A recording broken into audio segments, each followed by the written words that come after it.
순종을 잘하는 저 같은 사람이 없는 것 같아요. 제가 아직까지 평생에 설교를 즉흥적으로 부탁을 받고 해본 적이 없습니다. 그래서 오늘도 따라다니면서 안 돼. 따라다니면서 하고 안 돼. 그래서 그렇게 했는데 이 시간이 없지 않느냐. 다른 분들한테 부탁하는 건 예의가 아니고 시간이 좀 있으면 목사님이 그래도 그냥 내가 하면 좋겠다라고 하니까 그러면 해볼게. 이렇게 해서 잠깐 마음속에 생각을 하고 물론 가르치는 사람이 때로는 중요하지만 가르침을 듣는 마음이 하나님을 사랑하면 정말 하나님께서 나를 위한 가르치는 것이서도 그 안에서 하나님께서 역사하시는 은혜를 받는다는 것을 알게 되는 거잖아요. 우리가 은혜를 받는 것은 우리 마음이 편안하고 나은 것이 없을까? 지금까지 듣지 않은 새로운 설교 없을까? 우리는 이게 좋구나. 은혜 받는 자리에 있는 게 아니라 하나님 자리에 있을 때는 은혜가 아니라 있던 은혜도 까먹더라고요. 제가 목회자의 아내다 보니까 설교할 때 은혜도 받지만 사실 그런 실수를 제가 많이 해요. 또 틀렸네. 이것도 틀렸네. 이건 이런 말이 더 좋은데 그건 왜 저렇게 했는 거예요. 이런 나를 솔직히 고백하는 거예요. 은혜를 받는 게 아니라 이런 어떤 정말 경솔하고 인간적인 생각을 사실 갖고 있었어요. 근데 이제 그런 것들이 잘하는 게 아니라는 것을 이제 깨닫고 지금 꽤 됐죠. 꽤 됐죠. 절대 그렇게 하지 않고 말로 그런 말을 안 해요. 지금 많은 세월이 이제 흘렀는데 그러면서 이제 제가 그런 마음이 들어올 때 제가 순간순간 기도하는 거죠. 은혜를 받을 수 있는 자리에 제가 좀 있게 해달라고. 그렇게 하면 제가 저 자신 훈련시켜가는 거예요. 그래서 그걸 생각하면서 형제 자매님도 우리가 처음 하는 거니까 라면을 끓이고 국수를 끓이고 좀 불어도 처음 하는 거니까 같이 은혜를 받을 수 있는 생각이 들어서 용기를 내서 나왔습니다. 그래서 어떻게 하나 보자. 이러면서 제가 죽을 쓰고 30분 할까 1시간 있어 막 빙소수를 할 것 같아요. 왜냐면 준비가 잘 안 됐으니까. 하지만 하나님의 말씀이야. 그 말씀도 하나님의 말씀이지 아멘이야 라고 한다면 짧게 끝나고 은혜를 받을 수 있을 것 같아서 말씀을 드렸습니다. 사실 이게 또 서로 얘기해서 쓸데없는 얘기인데 공지영자분이 보는데 그 얘기를 했어요. 자기 남편이 같이 안 오는데 왜 같이 안 오고 혼자 왔냐 했더니 머리가 몸을 보려면 머리도 부어야 그렇게 얘기를 하실 때 인가하시면서 그래서 머리가 명령을 하면 몸이 해야지 그런 생각을 갖고 저도 용기를 내서 목사님이 주신 어떤 영감을 내가 이제 그걸 대신해서 할 수 있는 그런 자리가 됐으면 좋겠다는 생각을 하게 되었어요. 그래서 어쨌든 하나님께서 저에게 잠깐이지만 할 수 있는 좋은 시간을 저한테 개인적으로 주셔서 우연이지만 저는 개인적으로 감사를 드리고 여러분들에게 은혜가 됐으면 정말 좋겠는데 그건 여러분들 몫일 것 같아요. 어쨌든 저에게 주신 시간을 하나님과 함께 교제를 나누도록 하겠습니다. 지금 우리는 저와 여러분 선민인가요? 선민. 여러분들 선민이세요? 손 들어보세요. 선민. 의식 선민이라고 생각하십니다. 네, 선택받은 특별한 사람들, 민족이잖아요. 네. 근데 선민하면 유대인들이 진짜 선택받은 민족, 유대인들이 선민인데 우리가 왜 선민이죠? 네, 그거예요. 바로 영적인 선민이 진짜거든요. 저쪽 중동에 있는 그 선민은 네, 육신적인 선민은 땅의 복을 받는 특별한 선민이지만 우리는 땅을 포함해서 하늘의 신령한 복을 받는 특별한 선민이잖아요. 그래서 그들은 0.2%밖에 지구상에 안 되는데도 선민의 자부심이 굉장히 크잖아요. 대단하잖아요. 그죠? 근데 우리는 비교할 수 없는 하늘의 선민인데 선민으로서 우리 자부심은 어느 정도일까 보니까 우리는 자부심이 부족한 것 같다는 생각을 해요. 그래서 그래서 오늘 말씀 가운데서 우리가 같이 공부하면서 그 선민으로서 어떤 당당함, 자부심, 어깨에 힘이 들어간 어떤 그런 어떤 것들을 우리가 좀 갖는 시간이 됐으면 좋겠다는 생각을 하면서 말씀을 좀 보도록 하겠습니다. 자, 우선 로마서 2장 28절. 사실은 제가 드릴 말씀 다 아시는 말씀인데요. 그래도 그 안에서 하나님께서 성령이 하시는 말씀을 우리가 들을 수 있었으면 좋겠어요. 로마서 2장 28절.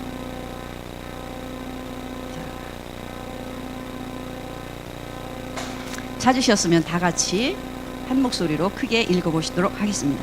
28, 29절 시작.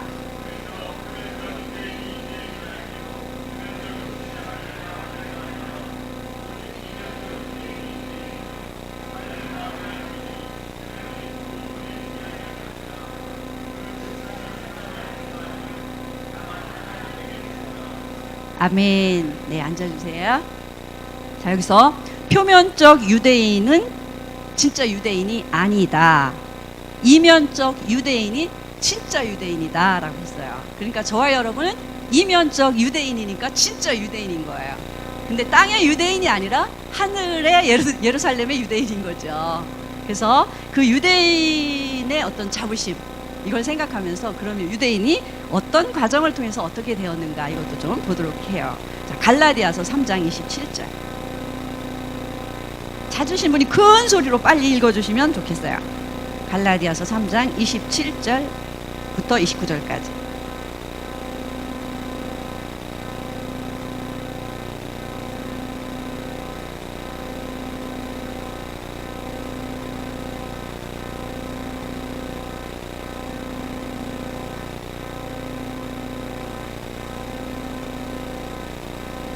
네, 하늘의 유대인이 되는 조건은 유대인이나 땅에 있는 유대인이나 헬라인이나 이방인이나 종이나 자유자나 누구도 예외 없이 지구상의 72억의 인구 모든 사람이 하늘의 선민 유대인이 될 수 있다고 말씀을 하고 있어요. 그러니까 복음 안에서 유대인 선민이 될 수 있다. 그래서 우리도 복음 안에서 선민이 된 거예요. 그래서 선민이 된 사람도 있고 선민이 될 사람도 있는 거죠. 자, 한 군데 더 에베소서 3장 6절.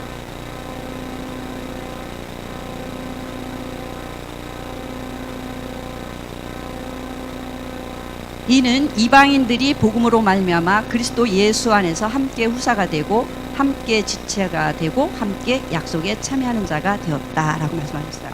자, 우리가 정말 하나님도 없고 약속도 없고 소망도 없었던, 하나님하고 전혀 관계 없었던 사람이었는데 이제 복음 안에서 선민이 되었고 이방인에서 이제는 하나님의 후사가 되는, 하나님의 유업을 잇는 하늘의 참 유대인 선민이 되었다라고 하는 것에 대한 자부심을 우리가 놓치지 말아야 된다라고 하는 것이죠. 네. 그래서 우리가 지금 이 지구상에서 혈통적 유대인들이 복을 받고 있는 것에 대해서 부러워하거나 그거에 쫓아가려고 하면 안 될 것 같아요. 왜냐하면 그거는 복을 받았어도 100년 지나면 놓고 가야 돼요. 썩을 복이잖아요. 근데 우리가 받는 하늘의 참 선민의 복은 영원한 복인 거예요. 하나님의 모든 걸 물려받는 썩지 않는 복인 거예요. 저는 이 영적인 선민 유대인을 선택하고 그것이 훨씬 더 좋아요. 그래서 그거에 대한 자부심이 있기 때문에 혈통적 유대인에 대해서는 그것은 우리에게 주시고자 하신 축복에 대한 그림을, 땅에서도 유대인들이 하나님 이렇게 말씀 주니까 복을 받네? 이걸 보고 우린 더 큰 복을 받겠네 하는 걸 깨닫는 정도로 보면 좋을 것 같아요. 자, 고린도전서 12장 13절도 보겠습니다. 고린도전서 12장.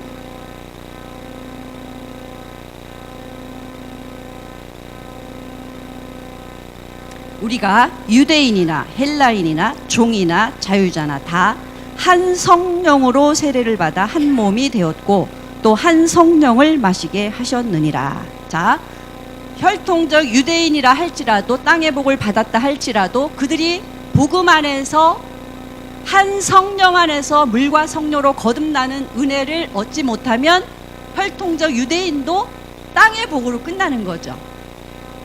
그래서 모든 사람들이 다 한 성령 안에서 물과 성령으로 거듭나는 이 복음 안에 들어올 때 진짜 영원하고 참된 하늘의 선민 유대인이 된다라고 하는 것이에요. 그래서 그런 복을 받은 것에 대해서 다른 모든 것들이 지금 내게 부족하고 만족이 없어도, 나한테 여러 가지 근심, 걱정, 염려가 있어도, 내가 세상에 대해서 이기지 못하고 허우적거리는 것이 있어도 문제가 되지 않는 것은 바로 그 약속이 있기 때문에, 그 약속을 붙잡으면, 그 약속을 붙잡는 믿음을 가지고 있으면 그 믿음이 하나님께서 내 안에서 일을 하기 때문에 문제들을 해결해 주신다.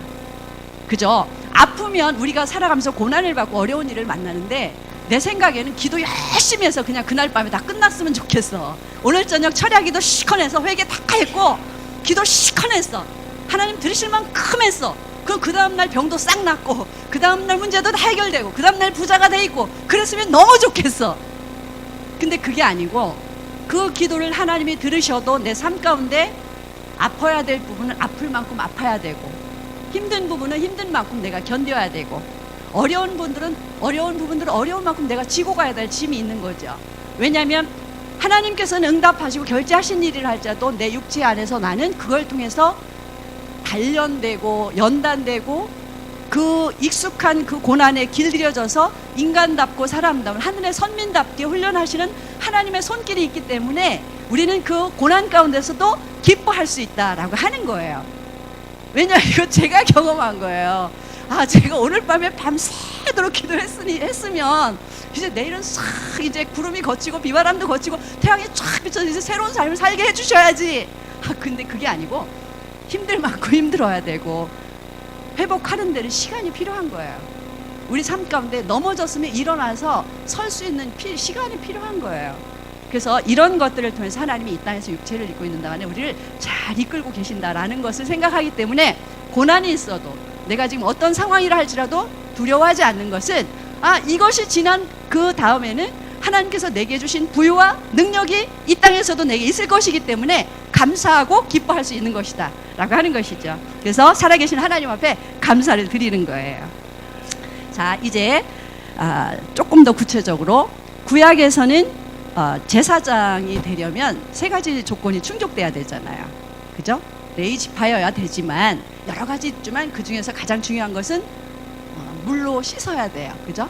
그 다음에 기름을 부어야 되잖아요. 그 다음에 피바름이 있어야 돼요. 이 세 가지 조건이 충족시켜주지 않으면 제사장이 될 수가 없어요. 그렇게 제사장이 되면 땅의 제사장이 되는 거잖아요. 그럼 제사장이 이제 레위 지파에서 나와서 제사장이 됐으면 이제 또 제사를 드리려면 성전이 있어야 되잖아요. 성전이 있어야 되고 제물도 있어야 돼요. 그죠?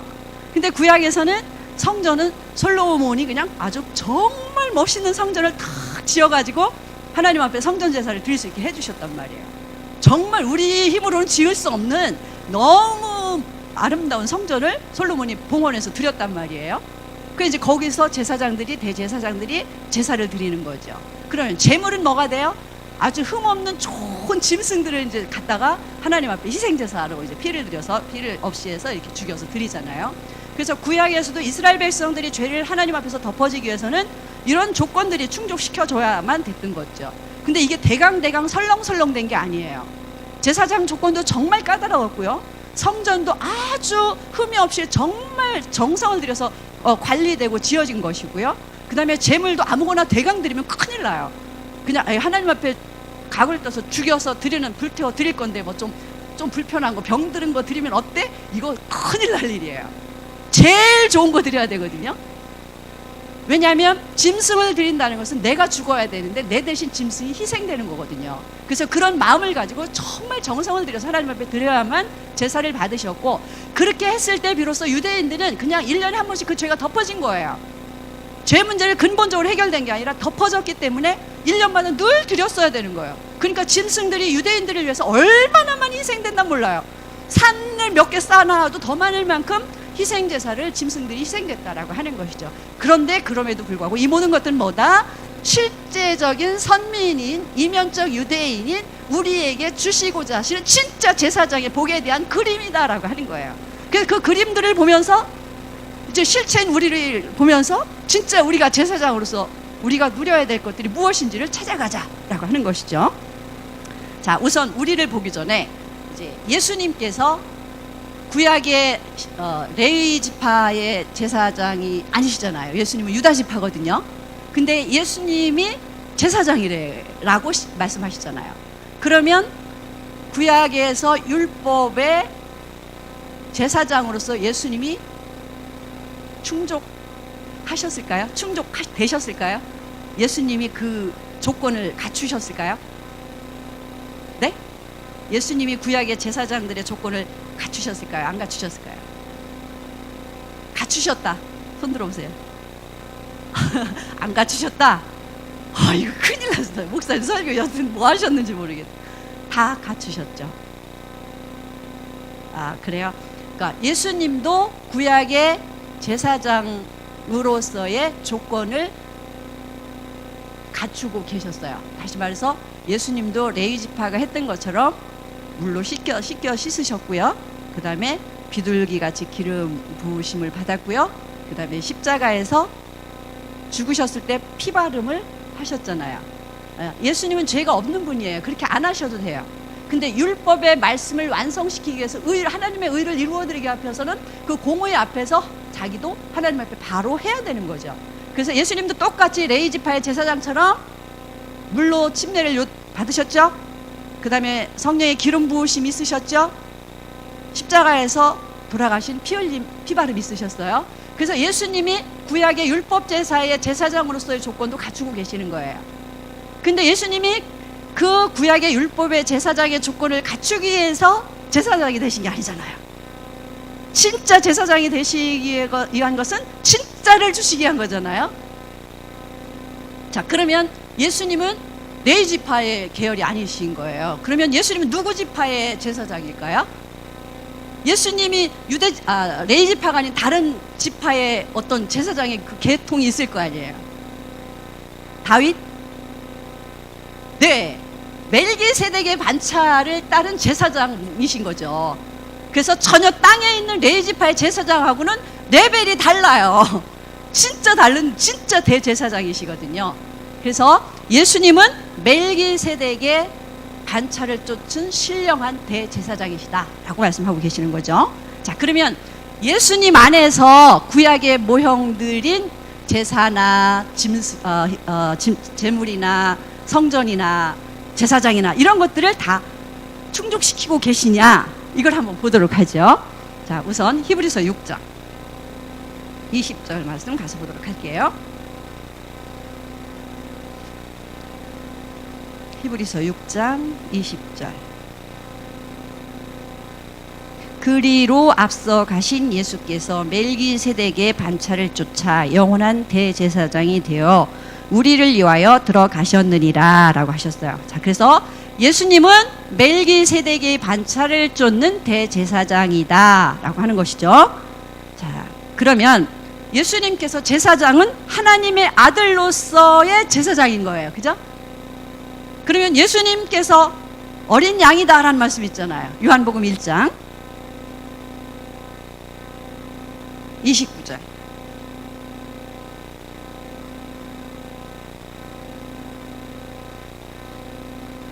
요한복음 1장 29절. 이튿날 요한이 예수께서 자기에게 나아오심을 보고 가로되 보라 세상 죄를 지고 가는 하나님의 어린 양이로다 라고 말씀하셨어요. 자, 예수님은 속사람으로서는 대제사장이시지만 그의 육체로는 십자가의 어린 양으로서 희생 제물이 되기 위해서 못 박혀 죽으실 짐승이신 어린 양이시다라고 말씀하시는 거예요. 자, 그러니까 예수님 안에 제사장으로서 제사드릴 준비를 하고 계시는 거죠. 어린 양이신 그 육체의 제물을 가지고 계시는 거잖아요. 그 다음에 예수님께서 제사를 드릴 때 아무 데서는 안 드리잖아요. 성전에서 드리잖아요. 그럼 예수님께서 성전이 되시잖아요. 자, 요한복음 2장 19절. 예수께서 대답하여 가라사대 너희가 이 성전을 헐라 내가 사흘 동안에 일으키리라. 유대인들이 가로되 이 성전은 46년 동안에 지었거늘 내가 3일 동안에 일으키겠느냐 하더라. 그러나 예수는 성전된 자기 육체를 가리켜 말씀하신 것이라 라고 말씀하셨어요. 자, 예수님이 내가 성전이다 라고 말씀하셨어요. 자, 성전이란 말은 그 안에 하나님이 계신다라는 거잖아요. 하나님이 계셔야만 성전이 완성되는 거예요.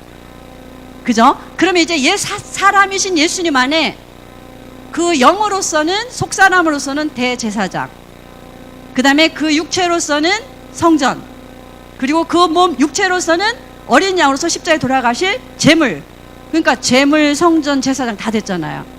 근데 만약에 제사장이시라고 하면서 예수님이 십자가에서 피 흘려서 돌아가시지 않아, 그럼 그 제사를 하나님이 받으실까? 아니잖아요. 제사에는 반드시 희생이 필요한 거잖아요. 피 흘림이 없으면 사함이 없다고 하셨잖아요. 그래서 예수님이 십자가에서 피를 흘려 돌아가셔, 완전히 죽으셔야만 그 제사가 성립되는 것이고 하나님이 받으시는 거잖아요. 그래서 받으시는 분은 예수님 안에 계신 하나님이시잖아요. 그래서 사람이신 예수님 안에 그 모든 것을 다 가지고 계신다라고 하는 거예요. 자, 이것과, 그래서 예수님은 구약의 제사장의 어떤 조건, 신약의 제사장의 조건을 다 충족시키고 다 갖고 계시는 거예요. 이것이 정말 중요하다라고 하는 거예요. 그러면 이제 더 중요한 거, 저와 여러분은 그러면 어떤 관계냐라고 하는 거예요. 많이 들어보셨죠? 여러분들 제사장이라고 생각하시는 분 계세요? 나는 제사장이다 라는 분 생각해 보세요. 나는 제사장이 아니다. 네, 두 개 다 맞아요. 육체적으로는 구약의 제사장이 아니에요. 우리는 혈통적 유대인이 아니기 때문에 혈통적 제사장은 아닙니다. 그렇지만 하늘에 멜기세덱의 반차를 쫓는 그 계열이, 하늘의 계통이 있는 거예요. 예수님 다음에 예수님 대제사장, 그 다음에 우리도 신령한 제사장으로 그 제사장 계열에 우리도 들어있는 거예요. 근데 조건이 있어요. 제사장 아무나 되지 않죠? 피바름 있어야 되죠. 그죠? 기름 부으심 있어야 되죠. 또 뭐가 있어요? 씻어야 되죠. 자, 이것을 다시 신약의 용어로 말한다면 복음 안에 들어있는 거죠. 회개하고, 회개는 뭐예요? 내 죄에 대해서 죽는 걸 의미하잖아요. 죽은 경험이 있어야 돼요. 여러분 회개, 예수님 용서해 주세요 밤새도록 기도했어도 그 다음날 똑같이 그 짓 하면 그거 회개 아니에요. 진짜 회개는 죽는 거예요. 내가 못된 짓을 해, 담배를, 이제 이걸 예를 들은 거예요. 담배를 피면 지옥 간다라는 게 성경에 있다면, 가정한다면 그 담배 피우면 지옥 가는 거잖아요. 그럼 담배를 안 피워야 돼. 그런데 담배를 못 끊겠어. 그럼 이건 죄를 이긴 게 아니잖아요. 그래서 이제 막 기도를 해서 회개해야 된다고 하니까, 침례 받고 성령 받으려면 이걸 끊어야지 해서 기도하고, 이제 끊어야지 하고 그 다음날 끊었어. 자, 이거 죽은 거예요, 안 죽은 거예요? 이게 바로 죽은 거예요. 내 육체 안에는 끊을 수 있는 힘이 없어. 그리고 이거에 대해서 계속 하고 싶어. 근데 하나님의 말씀으로 봤을 때 이거는 죄고 지옥 갈 문제야. 그러니까 어떻게 해? 죽어야지. 내가 담배를 피우고자 하는 욕망과 욕구가 내 안에서 끊임없이 일어나도 이걸 잡아가지고 죽여서 이제 다시는 안 한다 라고 선언하고 이걸 십자가에 못 박는 거예요. 내 안에 있는 그 욕심, 정을, 욕구를 죽이는 거예요. 이게 바로 짐승이 죽는 것처럼, 예수님이 십자가에서 죽으시는 것처럼 내가 죽는 걸 경험하는 거예요. 이게 바로 회개다라고 하는 거죠. 예수님 잘못했어요, 용서해 주세요. 또 이건 회개가 아니에요. 진짜 회개는 죽는 거예요. 내가 죄에 대해서, 세상에 대해서 죽는 경험을 진짜 하고 거기서 나왔을 때 이게 진짜 회개라고 하는 거죠. 이렇게 하는 삶이 이제는 피를 바른 거예요.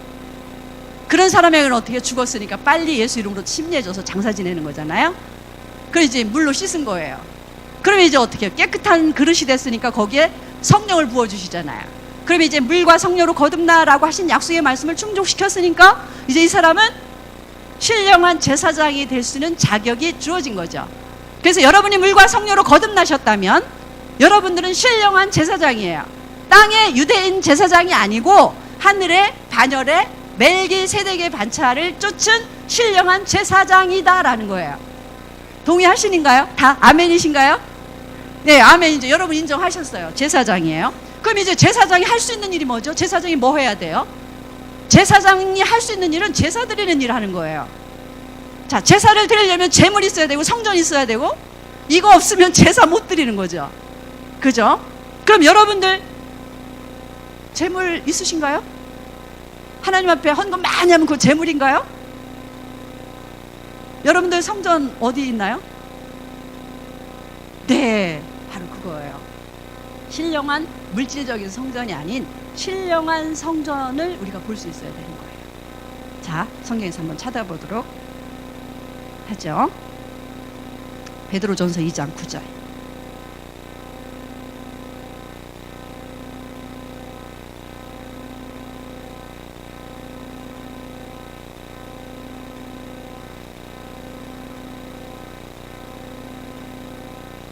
오직 너희는 택하신 족속이요 왕같은 제사장들이요 라고 했습니다. 여러분들, 거듭나신 분들은 누가 뭐라고 해도 여러분들의 신분, 여러분들의 환경, 여러분들의 연약함, 여러분들의 어떤 외적인 어떤 것하고 상관없이 여러분들이 복음 안에서 제사장이 가져야 될 그 조건을 충족시켰다면 여러분들은 신령한 제사장들이신 거예요. 절대 목사님만 제사장이 아니고 거듭난 모든 성도들이 제사장인 거예요. 그래서 하나님 앞에 여러분들이 제사를 드려야 되는 거예요. 자, 제사장이라고 했죠. 계시록 1장 6절에도 너희는 제사장이고 거룩한 나라다라고 하는 말씀이 또 있어요. 그래서 성경에서 몇 군데에서 우리가 제사장이다. 근데 땅에 있는 육신적인 제사장이 아니고 신령한 제사장이다라고 말씀을 하고 있는 거예요. 자, 그 다음에는 우리가 이제 성전이 있어야 되잖아요. 성전. 자, 성전이 어디 있느냐? 고린도전서 3장 16절에 가서 보실게요.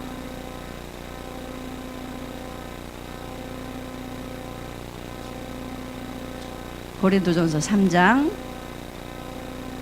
16, 17절 찾으신 분이 큰 소리로 좀 읽어주실까요?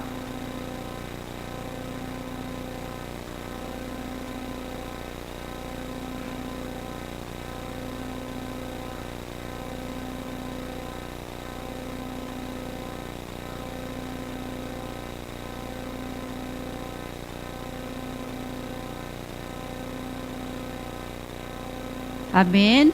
자, 너희가 라고 했어요. 고린도 교회 성도들, 물과 성령으로 거듭난 성도들을 너희가 하나님의 성전이다 라고 이야기를 했죠.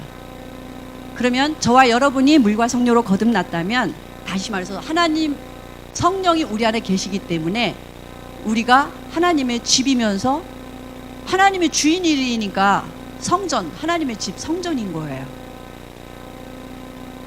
근데 성전은 세상의 어떤 집하고도 비교할 수 없을 만큼 거룩하기 때문에 거룩한 성전, 거룩한 집이라고 하는 거거든요. 저와 여러분의 이 육체가, 이 몸이 하나님의 거룩한 성전, 집이라고 하는 거예요.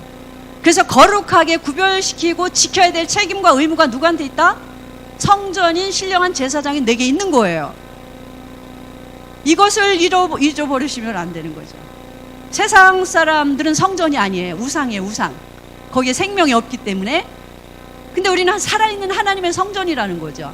자, 그러면 이제 성전도 이제 됐고, 그 다음에 우리 영은, 속사람은, 거듭난 영은 제사장이잖아요. 그럼 이제 뭐가 있으면 될까요? 성전도 이제 됐고, 제사장도 됐고, 내가. 이제 뭐가 필요해요? 제물이 있어야 되는 거예요. 어린 양 잡아올까요? 아니죠. 예수님처럼 십자가에 올라갈까요? 아니죠. 그런데 우리에게도 매일매일 제물이 필요한 거예요. 여러분, 제물이 뭐라고 생각하시죠? 아시는 대로. 기도가 제물이다. 또 한 분만 더. 뭐가 제물? 여러분, 뭐가 제물일까요? 마음을 다스리는 거. 네, 마음을 다스리는 게 제물이다. 네, 또 우리 몸을 거룩한 산 제물로 드리라고. 아, 그거 성경 말씀 내가 이거 뺐는데 여러분들이 하시네요. 맞아요. 우리가 제물이 뭔지를 찾아내야 돼요. 우리가 하나님의 제사장이라고 하는 자부심도 가져야 되겠지만, 내가 성전이라고 하는 자부심도 가져야 되겠지만, 내가 제물이라고 하는 것도 알아야 되는 거예요. 그럼 제물인데 그 제물이 뭔지를 구체적으로 알아야 될 거 아니야. 알아서 잡아서 내가 하나님 앞에서 죽는 경험을 해야 될 거 아니야. 제물이 살아있으면 그거 제물 아니에요. 제물은 죽어서 각을 떠서 피를 흘려서 완전히 생명이 끊어졌을 때 제물이 되는 거잖아요. 그 제물을 우리는 각자가 찾아야 되는 거예요. 우리 부부니까 제물을 목사님한테서 찾으면 곤란해요. 제물을 자기 아내는 저한테 찾으면 곤란해요. 자기 제물은 자기한테서 찾아내야 되는 거예요. 이건 아무도 몰라. 사실 하나님만 인생의 마음을 홀로 아시는데 목사님의 마음을 제가 어떻게 다 알겠어요? 그 안에 있는 재물이 돼야 될 뭐가 있을 수 있는 거 아니에요. 여러분들 안에 아내가 모르고 주변이 모르고 아무도 모르고 하나님과 나만 아는 문제가 있을 거 아니야. 그거를 끌어내서 잡아서 재물을 하나님 앞에 죽여서 드리는 일을 이게 하는 게 신령한 제사장이에요. 이런 건 하지 않고 그냥 다른 사람만 잡아다가 재물을 드려주려고 하면 여기에는 계속 고통만 따라오는 거죠. 그죠? 그래서 우리가 신령한 제사장이라고 하는 자부심을 갖고 살아가되 표면적 유대인보다 더 강력한 자부심을 갖되 거기에 대한 재물을 우리 자신이 각자 생각하면서 이거는 누가 연결된 게 아니고 정말 하나님과 나 사이에서 내 자신이 날마다 재물을 찾아내서 드리는 삶을 살지 않으면, 왜냐하면 우리가 살아있는 육체를 갖고 있기 때문에 이 재물 드릴 게 매일 나와요. 그냥 한번 탁 죽여서 드렸으면 이제 끝났으면 그럼 죽으면 돼. 이 육체가 죽으면 재물 다 없어도 돼. 그죠? 근데 육체가 살아있는 동안 우리는 매일매일 재물을 찾아내서 하나님 앞에 드려서 죽여서 드려야 되는 거예요.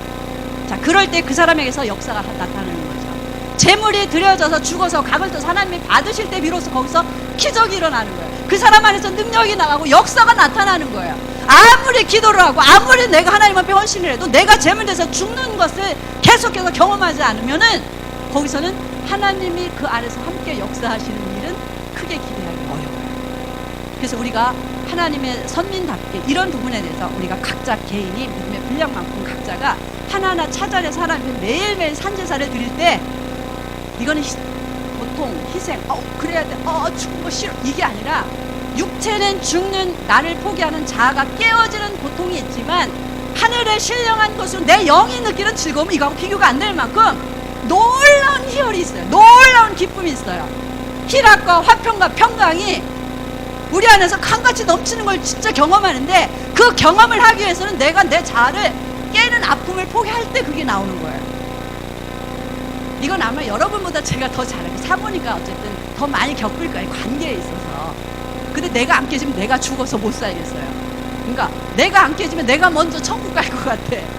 근데 여러분들 내비두고 나 먼저 천국 가면 안 되잖아요. 그죠? 여러분들 위해서 기도도 해줘야 되고, 내가 그래도 다른 형제를 가르쳐서 한 사람이라도 더 전도해가지고 구원시켜서 가서 가려면 내가 더 살아야 되잖아. 그러니까 내가 안 깨지면 내가 그것 때문에 내가 먼저 죽겠어. 그러니까 내가 먼저 깨지기 위해서 어떻게 해요? 다른 기도 필요 없는 거예요. 내 자신이 이 문제에 대해서 내가 죽을 수 있게 해달라. 나 못 죽겠다고 이렇게 발버둥을 치는데, 나 못 죽겠다고 지금 나가 그냥 밤새도록 울면서 내가 괴롭다고 하는데, 이거 내가 죽을 수 있게 해달라고. 이게 죽어야 내가 산다고. 그러면서 처절하게 하나님 앞에서 몸부림을 치는 거죠.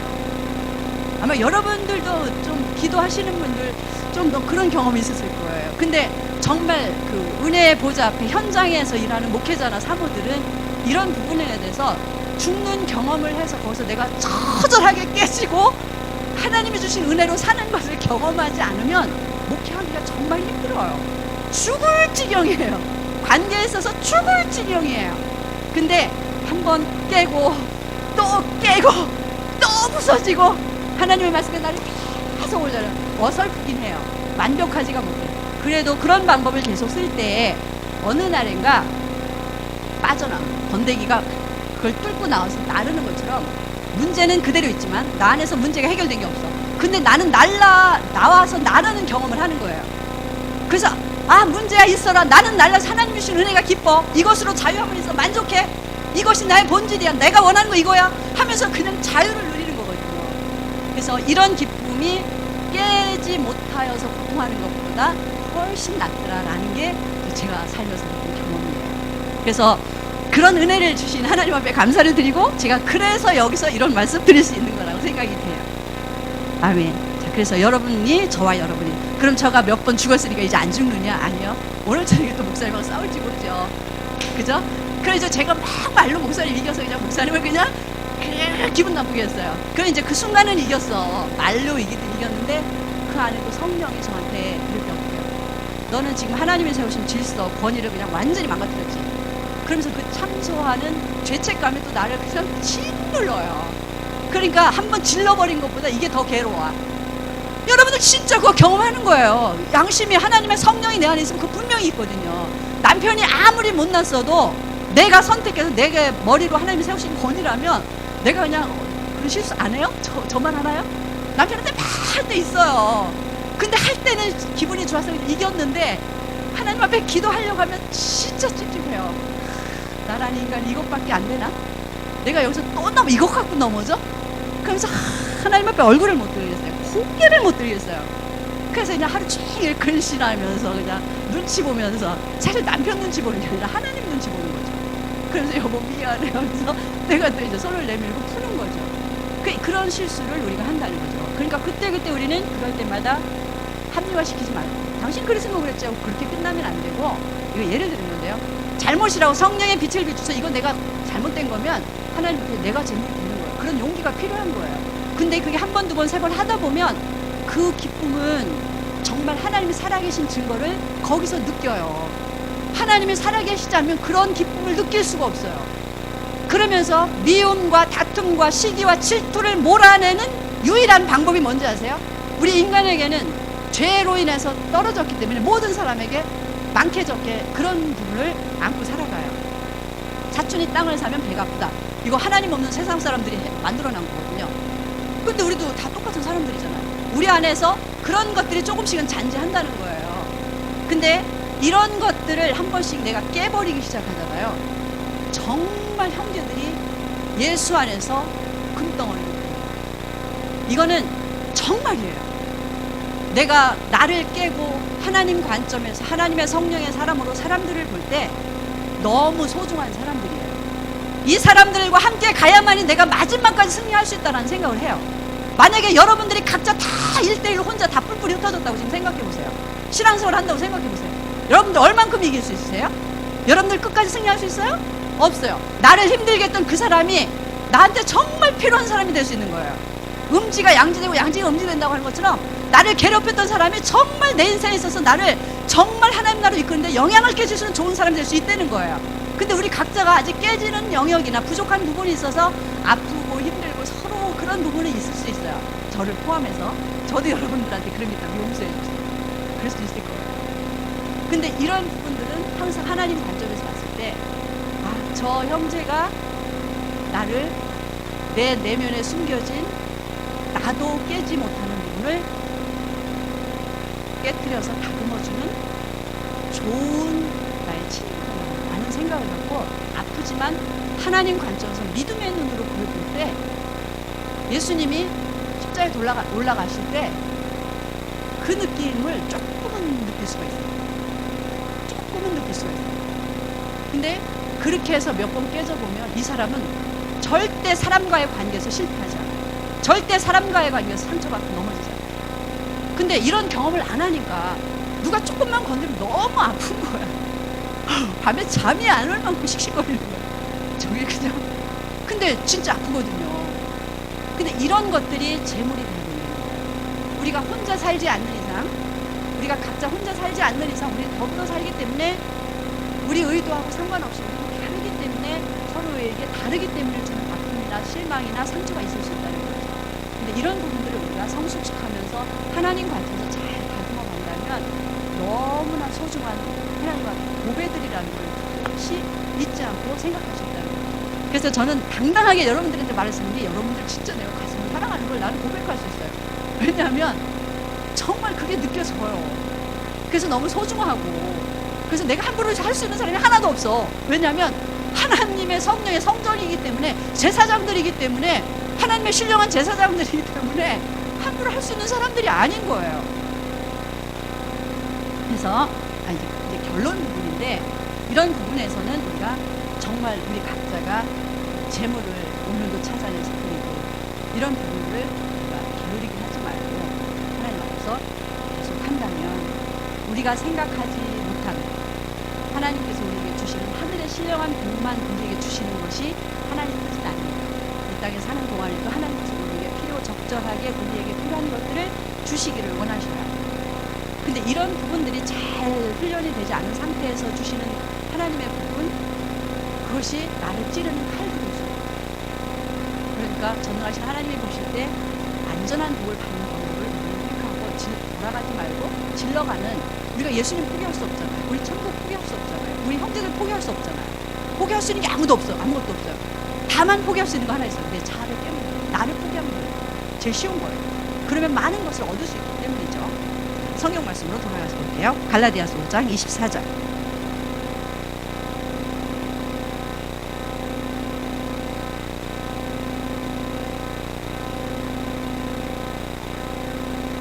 사도 바울은 갈라디아 교회 성도들에게 보낸 서신이죠. 그러니까 구약에서 사도 바울이나 제자들이 목회했던 그런 훌륭한 목회자들에게서 양육을 받았던 형제 성도들 안에서도 이런 문제는 여전히 있었던 거죠. 우리한테만 일어나는 게 아니라 모든 인간들에게 있는 거죠. 그래서 나한테는 있는데 그러니까 어떡하냐, 아니 우리 모두에게 있는 거예요. 우리 공통점이야. 그래서 뭐 너는 있고 나는 없고 이런 말 할 자격도 없어. 우린 똑같아. 그죠? 자, 24절. 그리스도 예수의 사람들은 육체와 함께 그 정과 욕심을 십자가에 못 박았느니라 라고 말씀하고 있어요.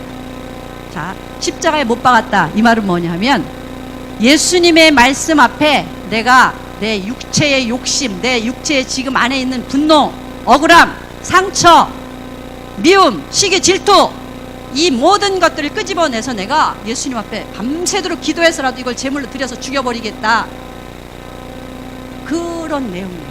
근데 여러분은 막 보호하죠. 저도 그랬어요. 어떻게 내 감정을 이렇게 몰라줘. 이 감정이 너무 소중한 거야.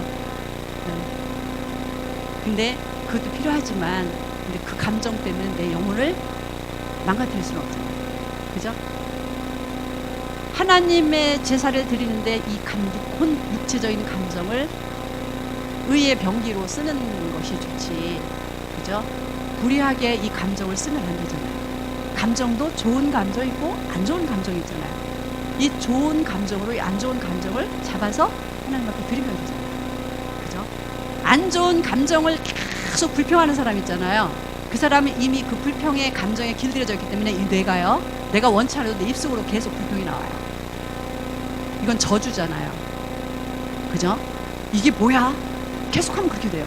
근데 계속 기뻐하고 감사하고 하나님 찬양하고 하나님과의 연관돼서 그런 쪽을 계속하면 이게 뇌도 그걸 인식해가지고 나도 모르게 물속에서도 맨날 찬양하고 맨날 감사하고 맨날 기뻐하고 이러잖아요.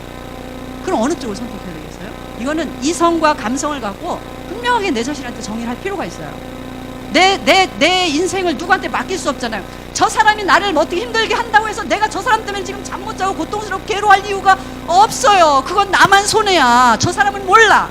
왜 내가 그 사람 때문에 힘들고 억울하게 살아야 돼?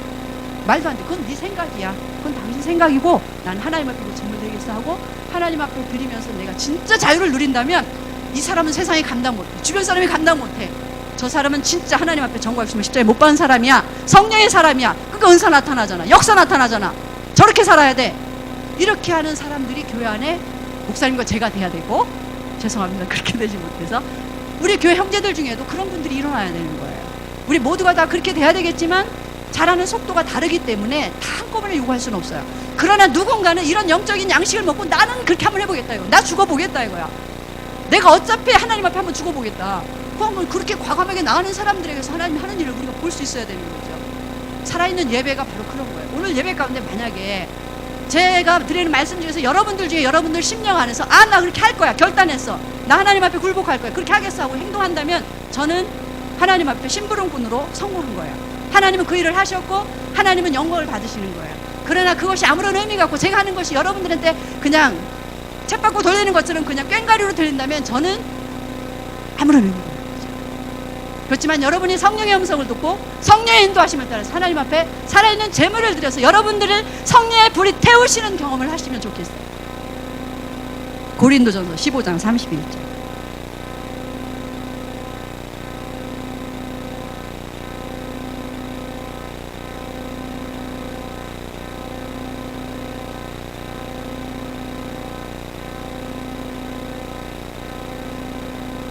형제들아, 내가 그리스도 예수 우리 주 안에서 가진 바 너희에게 대한 나의 자랑을 두고 단언하노니 나는 날마다 죽노라.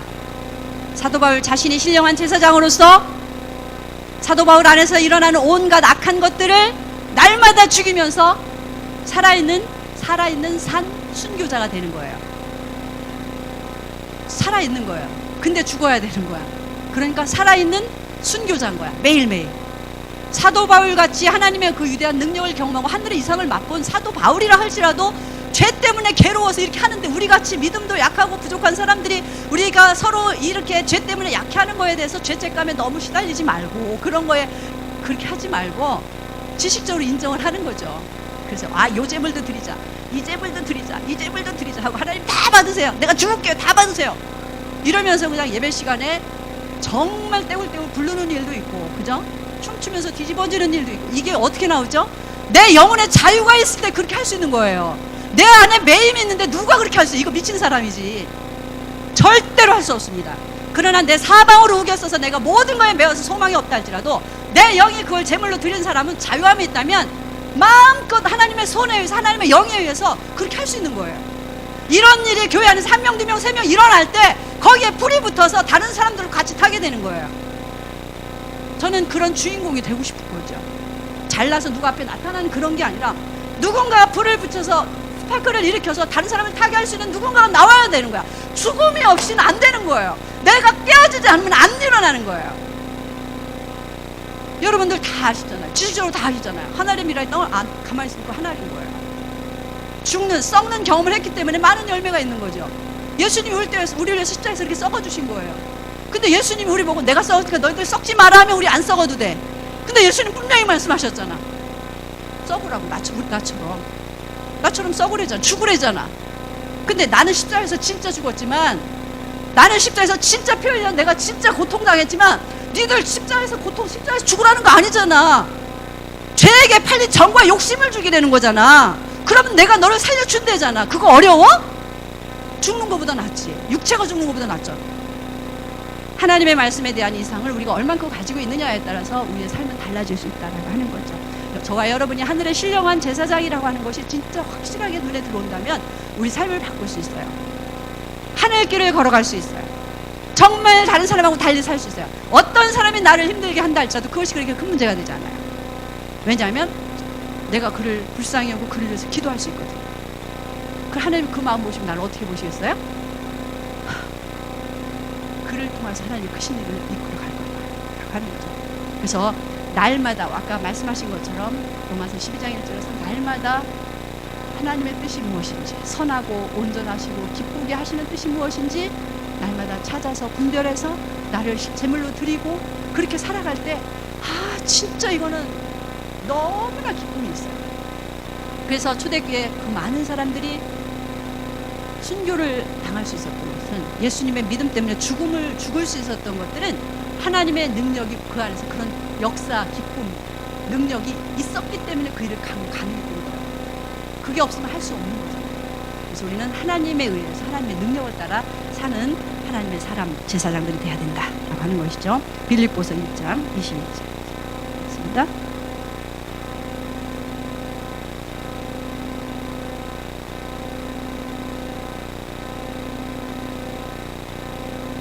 빌립보서 1장 21절.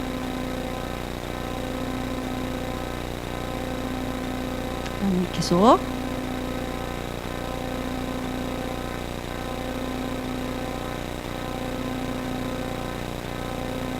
아멘. 저와 여러분이 성전이라고 하는 것은 예수님께서 값을 주고 우리를 사셨어요. 사셨으면 산 사람이 주인이에요. 우리 모두는 우리가 주인이 아니라 우리 주인은 누구라고요? 예수님인 거. 예수님이 우리를 위해서 사단 마귀에게 종으로 잡혀있던 그거에서 값을 주고 사내서 끌어냈어요. 그래서 이제 넌 내 거야. 예수님이 우리 보고 그래요. 넌 내 거예요. 그럼 우리가 누구한테 속한 거야? 우리의 주는 하나님, 예수님이 우리 주인인 거야. 근데 그럼 주인이면 주인의 눈치를 좀 봐야지. 주인이면 주인이 원하는 거하고 같이 해야지. 주인이라고 말은 하면서 나는 내 맘대로 맨날 옛날의 습성을 따라 내 맘대로 그냥 사단 마귀의 어떤 그 옛날의 그 습성, 종의 습성, 이것하고 경계해서 계속 있는 거예요. 이것도 아니고 저것도 아니고. 사실 제가 요번 주부터 좀 힘을 좀 이제 났는데, 제가 항상 어떤 생각을 하냐면, 이 경계에 있는 것 같아요. 제 몸이. 어떤 때는 이제 이대로 내가 회복이 되나? 이제 힘이 날려나 하고서 이제 기대를 해요. 괜찮을 거야. 근데 조금도 못 가서 또 그냥 이쪽으로 경계 밖으로 또 툭 떨어져요. 이걸 계속 하는 거예요. 이게. 경계 이 선을 놓고 라인을 놓고 일리 와서 건강하게 살아야 되는데 갔다 왔다. 그러니까 사람이 너무 지치는 거예요. 이게 아픈 것도 아니고 안 아픈 것도 아니고 이게 내가 환자도 아니고 건강한 사람도 아니고 내 경계가 어디야? 이러면서 이제 계속 왔거든요. 그래서 맨날 기도가 힘주세요. 이게 제 이제 기도인데 근데 이제 지금 3일째 제가 일을 많이 했어요. 계속 3일째 거의 막 일을 되게 많이 했는데 오늘도 지금 제가 이제 보여요. 글씨도 보이고 이게 하나님이 이 주시는 게 또렷하게 지금 나가거든요.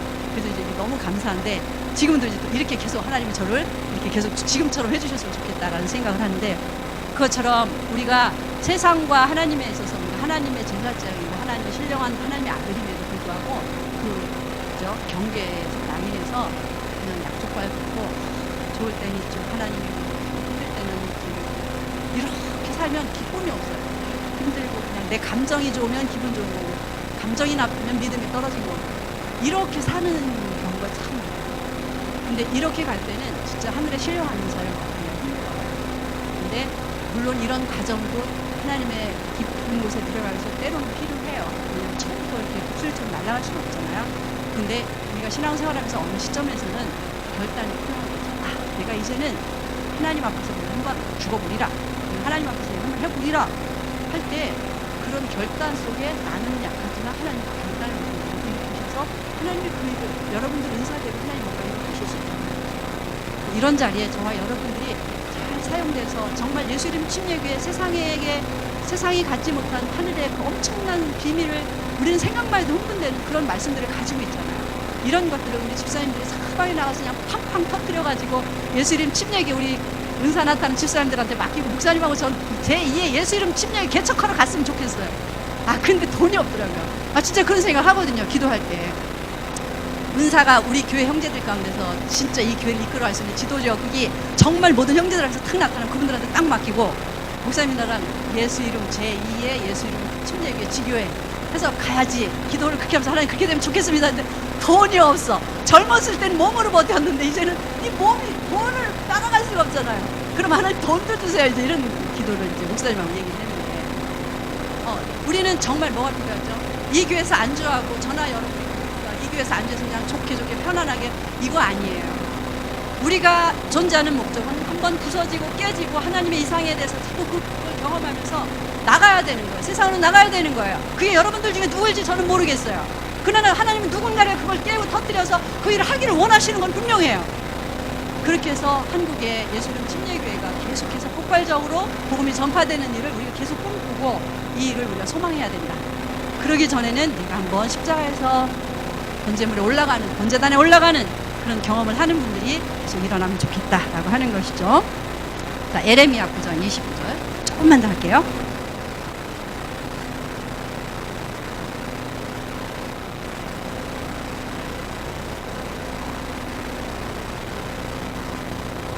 에레미야 9장 29절.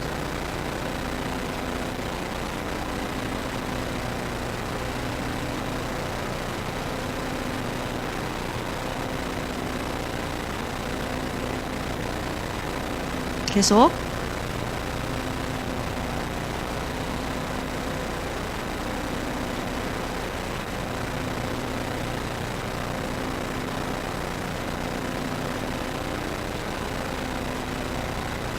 아멘. 자, 이 말씀이 뭔가 하면 유대인들이 선민에 대한 자부심이 너무 강한 거예요. 니들 이방인들 할례 없지? 야, 우리는 선민이야.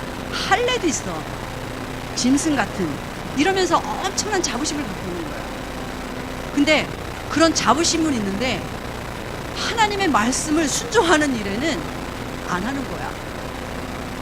그래서 하나님이 계속 말씀 순종해라, 선민답게 살아라, 선민답게 살아라 계속 말씀하시는데도 안 믿어. 콧방 끼고 자부심만 갖고 살아.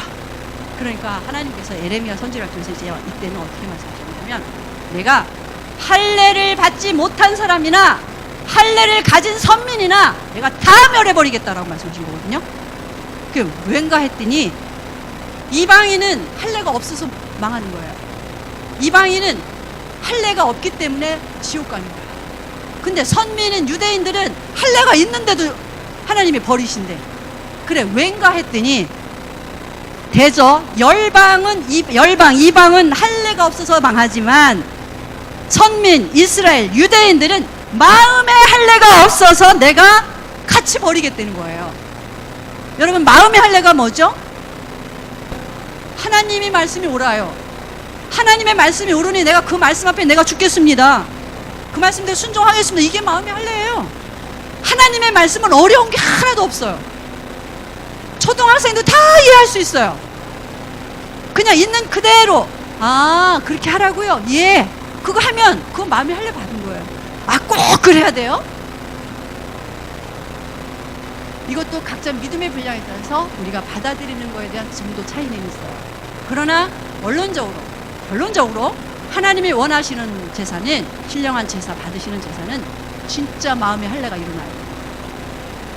내가 저 형제를 살리기 위해서 내가 잘못한 것이 없지만 아무리 봐도 난 억울해. 그럴지라도 내가 하나님 앞에서 이 말씀을 가지고 하나님이 나를 용서하셨다면 내가 저 형제에 가서 무릎을 꿇고라도 날 용서해 주세요. 하나님의 말씀 앞에 자기를 굴복할 수 있는 사람 나올 수 있겠습니까? 그러면 그 사람은 위대한 사람이에요. 그 사람은 그 사람 앞에 무릎을 꿇는 게 아니야. 하나님의 영원하신 거룩하신 말씀 앞에 자기 자신을 굴복시킨 거야. 천사가 보고 있고 사단 마귀가 보고 있고 하나님이 보고 있고 형제들이 보고 있어요. 여러분은 어떤 사람이 되실 거예요?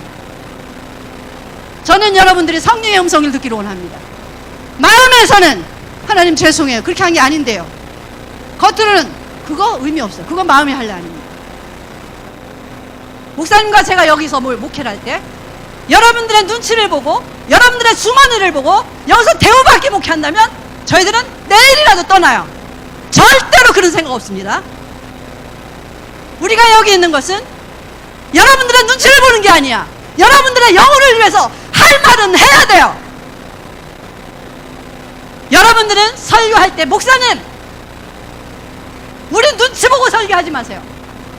우리가 잘못된 거 있으면 그거 설교해 주세요. 그거 회개하겠습니다. 그거 버리겠습니다. 이렇게 요구하셔야 됩니다. 목사님한테 그런 설교를 원하셔야 돼요. 그래야 여러분이 살고 교회가 살고 말씀이 전파될 수 있어요. 언제까지 어린아이처럼 20년 30년 됐는데도 감정이나 다독여 주고 있고 이거 아닙니다. 물론 어린아이한테는 그렇게 해야 돼요. 교회 나온 지 2년 3년 4년 5년 된 사람들한테는 그렇게 다 해줘야 돼요. 모르니까 키워야 돼요. 사랑해줘야 돼요.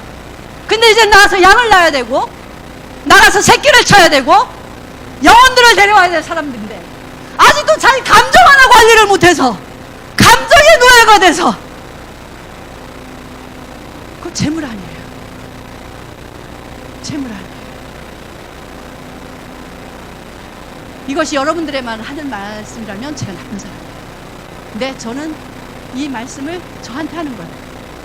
나도 때로는 저도 아프기 전에는 정말 이런 부분에 훈련이 되어 있었어요. 정말 내가 어떤 일에도 내가 그걸 잘 죽었어요. 근데 아프고 나서는 안 되는 거예요. 정말 안 돼요. 와, 이 육체가 약한 게 아니라 이 육체가 하나님의 말씀을 대적해서 하나님의 말씀을 이겨 먹을 만큼 강한 게 저 안에 있는 거예요. 이것을 하나님 앞에 해결하기 위해서 다른 기도가 안 되는 거죠. 근데 오늘 이런 말씀을 할 수 있는 것은 하나님이 제게 그런 은혜를 주셨다. 거기서 제가 주님이 주신 힘으로 승리를 한 거예요. 이긴 거예요. 이기고 난 후에 여러분과 형제들을 보는 시각은 달라요.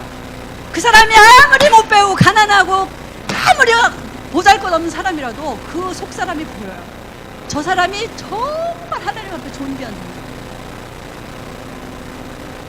나를 뭔가를 내려놓을 때 뭔가를 얻을 수 있는 것처럼 우리가 이런 부분들을 우리 각자 누구 난 생각하지 말고 하나님만 나서서 우리 각자가 이런 부분에 대해서 점검을 하고 하나님 앞에서 나간다면 정말 승리할 수 있어요. 승리의 비결은 그거라고 저는 생각을 해요. 그래서 그럼 너 해봐, 너도 해보고. 그렇게 하면 안 되고, 우리는 믿음의 분량이 다 달라요. 그래서 그렇게 못한다 해서 못한다고 하면 안 돼요. 그냥 우리 각자 감동되는 대로 들은 사람이 깨달아, 아, 나 그렇게 해야 되지 하면 그 사람이 하면 되는 거예요. 그래서 그 사람에서 그런 열매가 나타나면, 한번 해봐야겠다, 이렇게 돼야 되는 거예요. 나 됐으니까 너도 해봐. 너 그것도 못해. 이거 절대 안 돼요. 그죠? 예수님의 정신은 그런 정신 아니에요. 물론 때로는 이렇게 살 때 사람들이 그러죠. 바보 멍청이라고. 맞아, 바보 멍청이 같다. 아니요. 하나님이 보실 때는 하나님의 지혜를 가지고, 그 지혜가 언젠가는 나타날 때가 온다는 거예요. 그런 믿음으로 사셔서 예수 이름 침례교회 여러분들은 너무나 소중하고, 여러분들의 입과 여러분들의 이 몸을 통해서, 여러분들을 통해서 해야 될 헌신을 통해서 얻어질 영혼들을 생각하면 너무너무 감동이에요. 너무너무 감동이에요. 하나님 그 일을 원하시는 거예요. 우리 교회를 통해서, 여러분, 저희를 통해서. 그래서 이 일에 합당하게 사용되어지는 도구가 되었으면 좋겠다라고 하는 것이죠. 한 군데 조금 먼저 더 볼게요. 로마서 8장 13절. 봤나요? 이거 본 건가요? 로마서 8장 13절.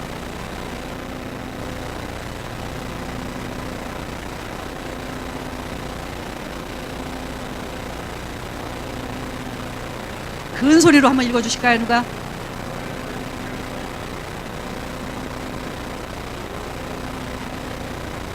아멘. 오늘 여기 계신 분들 중에 이 말씀을 영혼의 양식으로 잡수시고 정과 욕심을 십자가에 못 박고 진짜 육신을 쳐서 복종시키고 이 말씀대로 사는 분이 일어나시면 좋겠습니다. 육신대로 살면 반드시 죽습니다. 죽을지 몰라가 아니에요. 반드시 죽습니다. 여러분들의 영혼을, 여러분들의 소중한 감정이라고 하는 것 때문에 영원한 생명을 잃어버리고 죽으시겠어요? 이건 어린아이도 하는 짓이 아니에요. 이성을 갖고 지식적으로 생각하고 판단하시고 감정을 거기에 굴복시키시고 행동해보세요. 놀라운 일이 일어납니다. 여러분들이 지고 있던 그 무거운 짐이 다 벗어지면서 놀라운 일을 경험하게 돼요. 죽어야만 부활을 경험할 수 있어요. 죽지 않고는 부활을 아무리 이론으로 말해도 부활을 알 수 없어요. 그러면 여러분이 정과 욕심을 진짜 죽는 걸 경험해보면 죽었기 때문에 부활을 경험할 수 있어요. 그건 진짜 부활의 경험이에요. 진짜 기쁨이에요. 영으로서 몸의 행실을 죽이면 산다라고 말씀하고 계시죠. 로마서 14장 이제 진짜 두 군데 한번 마칠게요.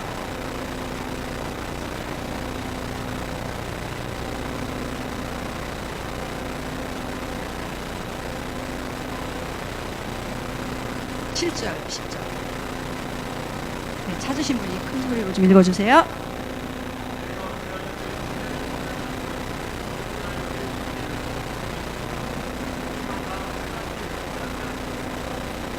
계속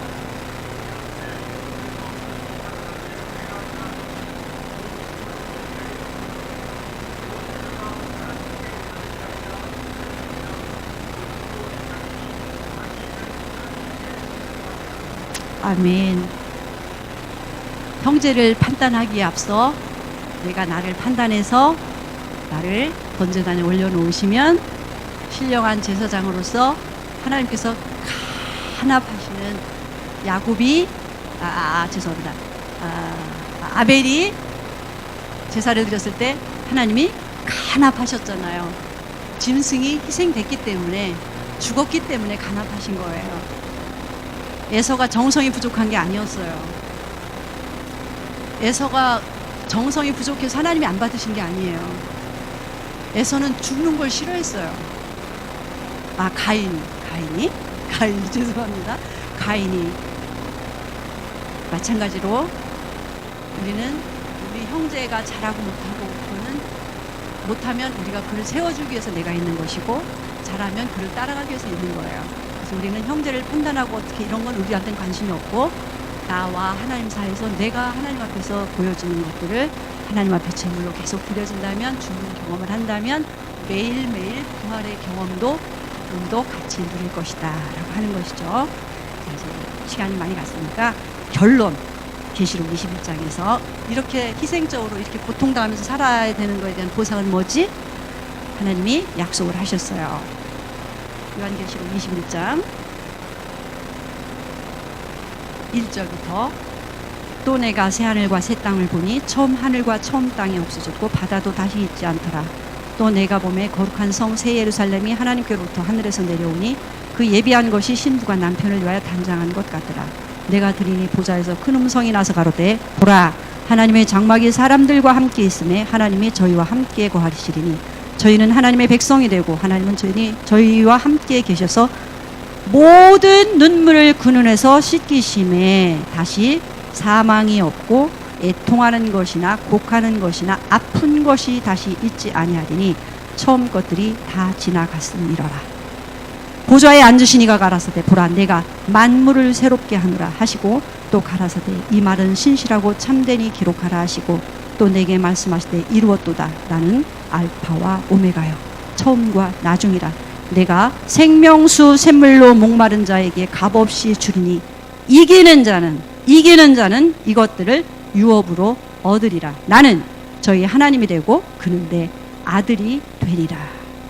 여러분들이 다른 사람이 이해하지 못한 아픔이나 상처나 고통이 있는데 그거 때가 되면 하나님이 다 복귀시켜 주시고 그 눈물 닦아 주시고 아픈 것도 위로해 주시고 다 보상해 주신다고 약속을 하셨고요.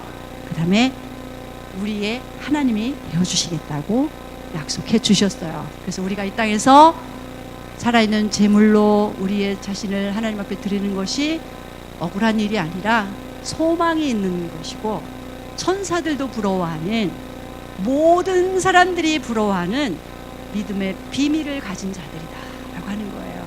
그래서 이 일에, 이 선한 싸움에 때로는 넘어지고 지치고 힘들 때 있지만 형제들이 또 붙들어주고 격려하고 같이 가고 이렇게 하면서 한 번도 낙오되지 않고 하늘의 새 예루살렘 성에 입성할 때까지 이 믿음의 선한 싸움에 다 승리하시는, 저도 다 승리하는 그런 은혜의 자리에 저희 모두 있기를 원합니다. 예수님께서 복의 복을 여러분들에게 더하시기를 바랍니다. 고맙습니다.